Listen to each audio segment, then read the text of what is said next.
1, 2, 3. The thug burst through the door and came across the threshold leading with his pistol. He swept the room and stood there blinking, while the others blundered into him and almost knocked him down. Back off! Go check the toilet! There ain't nobody in here. Ernie, you said there was gonna be 2 of them. And you never said nothing about a Jap. Shit, man, he's older than my grandma. The little old man sat on the floor, staring without blinking at the television. It was almost as if he didn't notice that 3 armed men had just kicked in his door. Ernie Becker felt himself relaxing just a little, even as he wondered what the hell was going on. There was an outside chance that Tilton had been led astray by his informants, but that wasn't Becker's problem. He did what he was paid to do, and if he had to come back later to punish someone for misleading Tilton in the first place, then all that meant was that he got paid twice.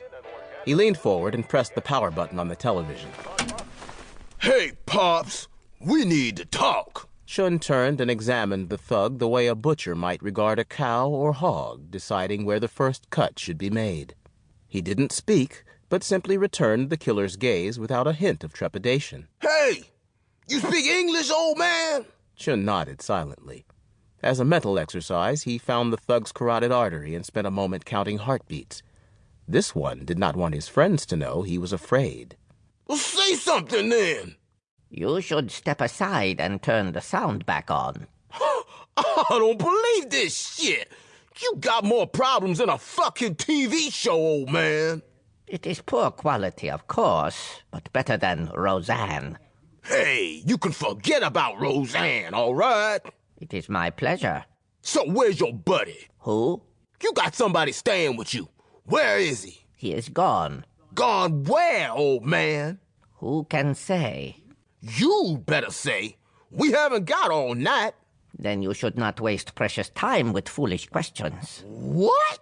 You believe the fucking nerve on this old nip, Dave? The fucking knife! The young thug called Ernie aimed his pistol at Chun, its muzzle hovering 6 inches from the master's face. You know what this is, Grandpa? I believe it is a boom device. Bet your skinny ass it's a boom device. You gonna make me use it? No man is compelled to prove himself at the expense of reason. What's that mean, Ernie? It means do what you have to do. You heard him, Ernie. Fuck him up. He's making fun of you. That right?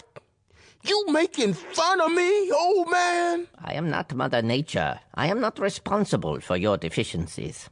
You hear that, Dave? I wouldn't believe it if I hadn't. You gonna take that shit, Ern? Fuck no! Ernie stepped closer and drew back his arm to strike Chun with the gun. He never made the swing. It would have been a challenge for the quickest eye to follow Chun as he reached out to grab the young man's genitals, his razor-sharp nails incising and separating a critical area. The young man fell to his knees. Chun's left hand shot out and gripped his throat, crushing his larynx and cutting off his flow of precious oxygen. He would be dead in seconds flat, but Chun didn't wait to observe the process. He had other work to do. The 2 survivors gaped at him in shock as Chun leaped from the floor and closed the gap between them to convenient striking distance. Both men raised their guns and pulled their triggers with no time to aim. The master was on the one called Jack in a flash, his hands a blur as he sent a flurry of invisible blows. That left Dave, who was already making a break for the door when Chun stepped in to intercept him. It was child's play, stretching out a foot to trip the clumsy killer, watching as he vaulted forward, skull colliding with the wooden doorframe. He was already losing consciousness when the master picked him up one-handed, holding him at arm's length like a half-drowned cat. Chun pressed a bony fingertip to the side of the thug's head, shooting him back into reality. Who sent you here?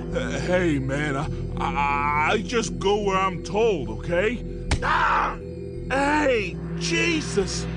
I don't know who put the contract out, all right? We got a call from Ernie. He says, let's go rouse these guys out of the Dogwood Inn. That's all I know, I swear to God. Who told him to come here? Oh, shit. The manager, I think. That's what he said. Why don't you let me go, huh? I won't tell a soul. I promise. I'm sure.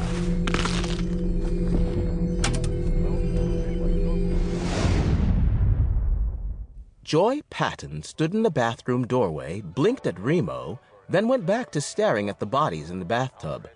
She was looking slightly green around the gills, but Remo thought she handled it all right, considering the circumstances. So, have you ever seen these guys before? Maybe that one. It's hard to say for sure. He looks familiar in a way, but then again, I haven't seen that many purple faces lately. You'd have seen him at the home? Yeah, one time I think, if it was even him. I couldn't swear. Okay, forget it. Are they dead? I hope so. The ID wasn't important anyway. From Chun, he knew the three goons had been summoned on the basis of a call from the motel proprietor. Now there were 5 bodies to get rid of in a hurry, but at least Chun had switched the feeble neon sign out front to read "No Vacancy." From what Remo had seen already, it wasn't exactly peak tourist season, but the sign should fend off any late-night travelers who happened by while he was cleaning up. He could expect no help from Chun in that regard, of course. The master of Shinanju didn't mind a workout every now and then if he couldn't avoid it, but he drew the line at housekeeping. He had already found another program on the tube, and Remo had already given up on rousing him to help. Well, you may as well relax a while and watch TV. Relax? Is that supposed to be a joke? You've got 3 dead men in your bathtub. Not for long. They're checking out. I don't believe this. It gets easier.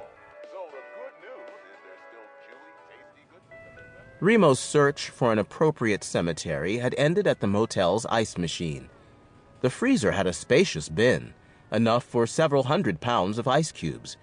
It took 3 separate trips, because he didn't want to leave an extra body stretched out on the pavement. You could never be sure when an unexpected visitor should pull in from the highway. It took 2 more trips for Reynard and Matilda, wedging them inside the bin before he closed the metal trap. The first few ice cubes had already tumbled into place on top of them as Remo finished up his chore. We're getting out of here. Thank God. My program... You'll have to catch your reruns, little father. We can't afford to stay here any longer. Stay, go. Is there no respite for the aged and infirm? I'll ask them if we find some. We have to go. Now. To keep listening to this audiobook, I've left you a link in the description so you can do it, at no cost thanks to Audible's 30-day free trial.